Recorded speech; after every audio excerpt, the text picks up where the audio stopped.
Em outubro de 2019 eu adoeci. E foi muito assim assustador, porque foi do nada. E quando eu fui tomar banho, eu tirei a roupa e eu assustei, porque eu tava cheia de hematomas. Parecia que eu tinha sido atropelada. E nessa hora minha mãe se desesperou. Ela falou assim: filha, vai pro hospital agora. E eu fui pro hospital. E aí quando eu fui mostrar pro médico os hematomas já tinham se quadruplicado. E eles nasciam hematomas na frente dos médicos. E o médico nunca tinha visto aquilo. E aí ele, só um minuto que eu vou chamar outro médico. E aí veio esse médico, ele, só um minuto que eu vou chamar outro médico. E começou a chamar um, outro, até que já tinham vindo 15 médicos. E nenhum dos médicos sabiam o que eu tinha. E a gente começou a procurar os melhores médicos que a gente podia. E eu fazia exames, tinha um dia que eu fazia 75 exames. E nada, ninguém sabia o que eu tinha. E tipo, a gente já tinha procurado os melhores médicos do Brasil. E você sentar na frente de um dos melhores. E ele falou assim: olha, tem coisas que a medicina não é capaz de explicar. Tem doenças que a gente não entende.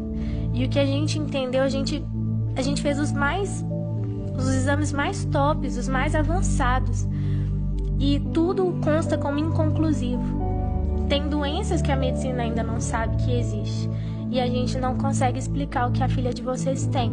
E aí a gente entrou no carro para voltar para Belo Horizonte, para procurar outro médico, hospital ou qualquer coisa do tipo.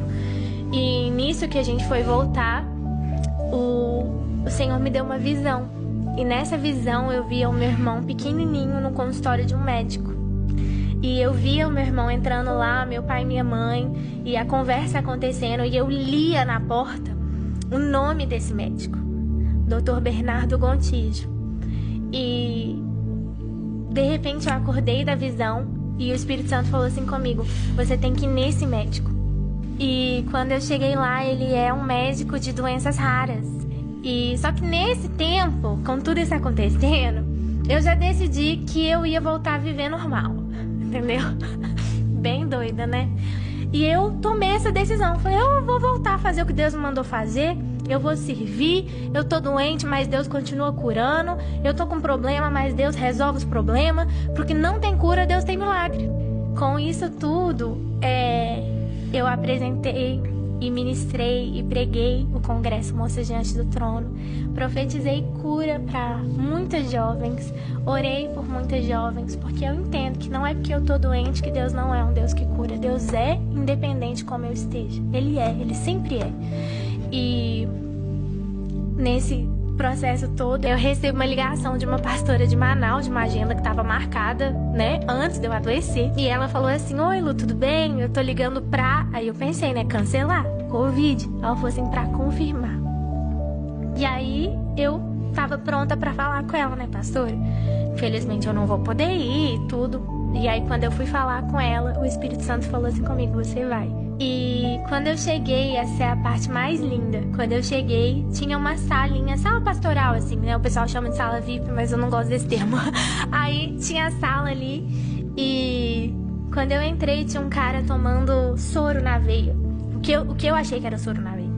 E uma enfermeira. E eu falei assim: o senhor passou mal?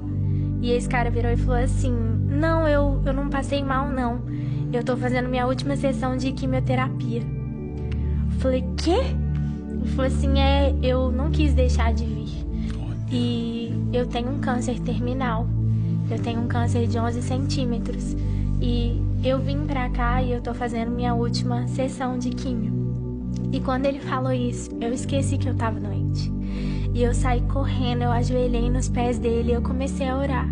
E eu orava, eu falava: Senhor, cura a vida desse homem, Deus, cura a vida desse homem. O Senhor morreu na cruz pelas nossas dores e enfermidades também, Senhor, cura a vida dele. E eu orava por ele e de repente a pastora encostou em mim e ela falou assim: Lu, sua banda já tá lá em cima, os meninos já estão tocando.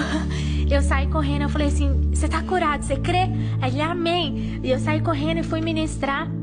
E quase 99,9% dos congressos eu faço o louvor e a pregação, mas nesse era só o louvor. E aí eu falei assim, eu ministrei, foi um poder, assim, poucas vezes eu senti esse poder do Senhor nessa ministração. Eu acho que literalmente, né, era entre vida e morte ali. E quando terminou a minha ministração, eles falam: com vocês o pastor da noite. E entra o cara. ele vira e fala assim, ó, tem 11 anos que eu luto contra o câncer e eu já tô no estágio terminal, mas enquanto eu viver eu vou fazer o que Deus me chamou pra fazer. E ele começou a pregar e eu lembro que eu falei, nossa, 11 anos que as pessoas oram por ele, quem sou eu? E saímos de lá, eu voltei, né, pro lugar onde eu tava e quando eu fui tomar banho, assim como no começo desse testemunho, eu tirei a roupa e eu não tinha mais nenhum hematoma. Enquanto eu orava para que outra pessoa fosse curada, Deus me curou. E o mais lindo, pastor, é que quando eu voltei, eu liguei pro meu médico, eu falei assim, doutor, eu fui curada. E ele falou assim, olha, não tem como, você tá tomando seus antidepressivos? Ele tinha me dado pra eu entender a situação. Eu falei, não tô, porque eu não tô precisando disso. Eu falei assim, eu fui curada. Ele falou, não tem jeito de você ter sido curada, isso é uma doença que não tem cura. Eu falei, quando eu voltar, você vai me ver, eu fui curada. E quando eu voltei, ele e os 15 médicos atestaram que eu fui a primeira pessoa a ser curada dessa doença. E pra finalizar, nesse dia que eu recebi o atestado de cura, e eu recebo um WhatsApp. E esse WhatsApp falava assim, oi Lu, tudo bem? É o pastor que ministrou com você em Manaus. A pastora Luciana, que era a pastora que nos convidou, me passou seu número e eu queria que você visse esse documento que eu tô te mandando. E quando eu abri o documento, falava assim, e nenhuma célula cancerígena se encontra mais presente. Meu! Esse é o nosso Deus. Gente, olha...